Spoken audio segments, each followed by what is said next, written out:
Have you ever noticed something strange about socializing? You meet people, you talk, you laugh. Nothing bad happens, and yet when it's over, you don't feel happy or energized. You feel drained, empty, like all your internal batteries suddenly dropped to zero. You don't want to talk anymore. You don't want to answer messages. You don't even want to think. You just want silence. And at some point, a quiet question appears in your mind. What's wrong with me? Other people seem fine. Some of them can socialize for hours, jump from one conversation to another, and still feel alive. But you? Even after a normal, pleasant interaction, you feel like you need to disappear for a while. The truth is, nothing is wrong with you. What you're experiencing has a very real explanation, and it starts with something most people don't realize.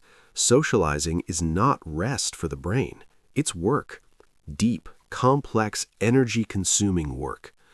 When you talk to another person, your brain is doing far more than just listening to words.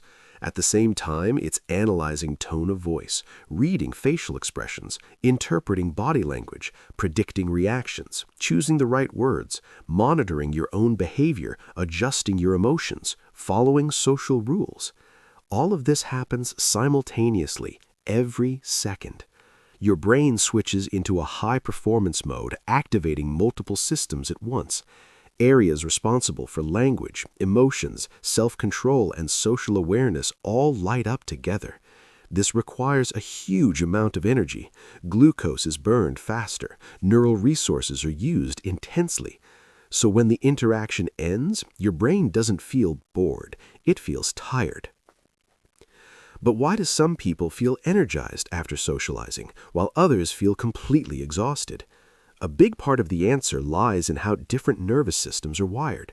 Some people naturally have a higher level of brain activity. Their minds are already alert, sensitive, and responsive, even in calm environments. They process information deeply. They notice details. They feel things strongly. For these people, social interaction adds even more stimulation, sounds, faces, emotions, conversations, and the brain reaches overload much faster. Exhaustion is not a failure, it's a signal. Other people start from a lower baseline of stimulation. Their brains need more external input to feel fully awake. For them, social interaction raises their energy to an optimal level. That's why they feel better after being around others. This difference has nothing to do with confidence, intelligence, or social skills. It's simply biology. Another hidden reason socializing can be draining is self-control. During conversations, we are almost never completely ourselves. We filter our thoughts, we hold back impulses, we manage our expressions, we stay polite, we stay appropriate, we stay normal. Even in pleasant conversations, this constant regulation is happening in the background.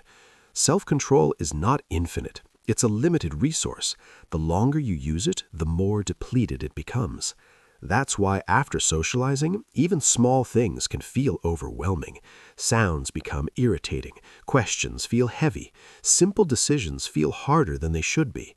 It's not because you suddenly became weak or impatient. It's because your brain is low on regulatory energy. If you are a highly empathetic person, this effect becomes even stronger. When you're empathetic, you don't just hear what people say, you feel what they feel. Your brain mirrors their emotional states. Their stress becomes tension in your body. Their sadness becomes heaviness in your chest. Their frustration lingers in your thoughts. Even if you say very little, even if you're just listening, your brain is processing emotional data non-stop. That emotional processing consumes energy just like mental work does.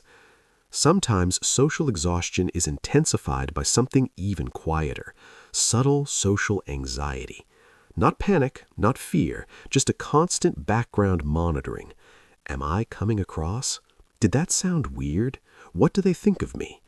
These thoughts may not be loud, but they keep your brain in a state of alertness. Stress hormones rise, relaxation never fully happens, and when the interaction ends, the crash feels sudden and intense.